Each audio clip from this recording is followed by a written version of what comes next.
তার কিছুই করার নেই, যা হচ্ছে স্বাভাবিক। অন্তুকে এপাশ ওপাশ ঘুরিয়ে দেখা হলো।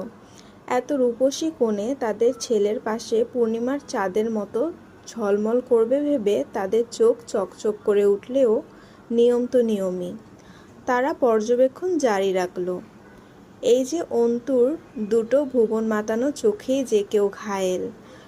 গায়ের রং মসৃণ ফর্সা, চেহারার ওপর ছোটোখাটো মানানসই নাকখানা, সুঢুল থুতনির উপরিভাগে মহান শিল্পীর পেন্সিলে আঁচড়ে পড়া ঠোঁট দুটো।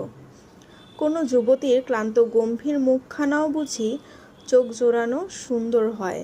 চুল ছেড়ে দেওয়ার সঙ্গে সঙ্গে জাদুর লাঠির মতো চিকচিক করে উঠল রূপ। রূপ রূপ রূপকথার কোনো গম্ভীর রূপাঞ্জনা। রূপসী সব কন্যাই যে সুহাসিনী লাজুকতা হবে তেমন কথা আছে নাকি?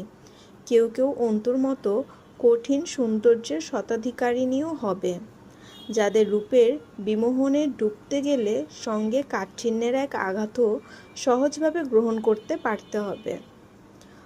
অন্তুর থুতনি ধরে কান গাল মেপে দেখা হলো। এভাবে অন্তু মার্কেটে গেলে ম্যানিকুইনের শরীরে ঝোলানো পোশাকগুলো ঘুরিয়ে ফিরিয়ে দেখে কেনার জন্য। সে তীব্র অপমানিত বোধ করতে লাগলো। দুজন পরপুরুষ তাকে দেখার জন্য উকিঝুঁকি মেরে চেষ্টার ত্রুটি রাখছে না। আম্মুর ওপর ক্ষোভ তৈরি হলো। সে বাধা দেওয়ার আগেই তার ঘাড় আলগা করে দেখা হলো। হাত পা এবং সর্বশেষে শাড়ি ও পেটিকোট উঁচিয়ে তার পা দেখতে অগ্রসর হলেন পাত্রের মা। এটা বাড়াবাড়ি হলো কিনা বলা যাচ্ছে না, কিন্তু অন্তুর একটানে নিজেকে ছাড়িয়ে উঠে দাঁড়িয়ে বলল, আপনারা মেয়ে দেখতে এসেছেন নাকি হাটে গরু কিনতে এসেছেন? পাত্রের মা অবাক হলেন রূপবতীর নির্ভেজাল গাম্ভীর্যে, এরপর কথা দিতে। তারপর বললেন, ও মা, এ আবার কেমন কথা?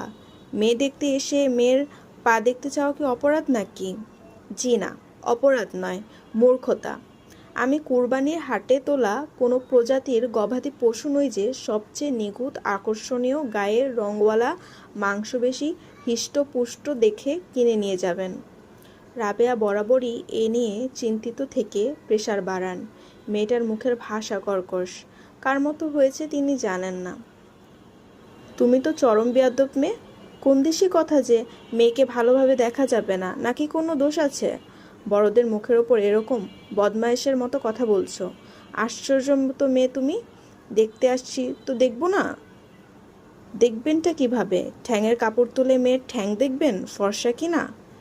এভাবে মেয়ে দেখে? তোমার কাছে মেয়ে দেখা শেখা লাগবে না। তুমি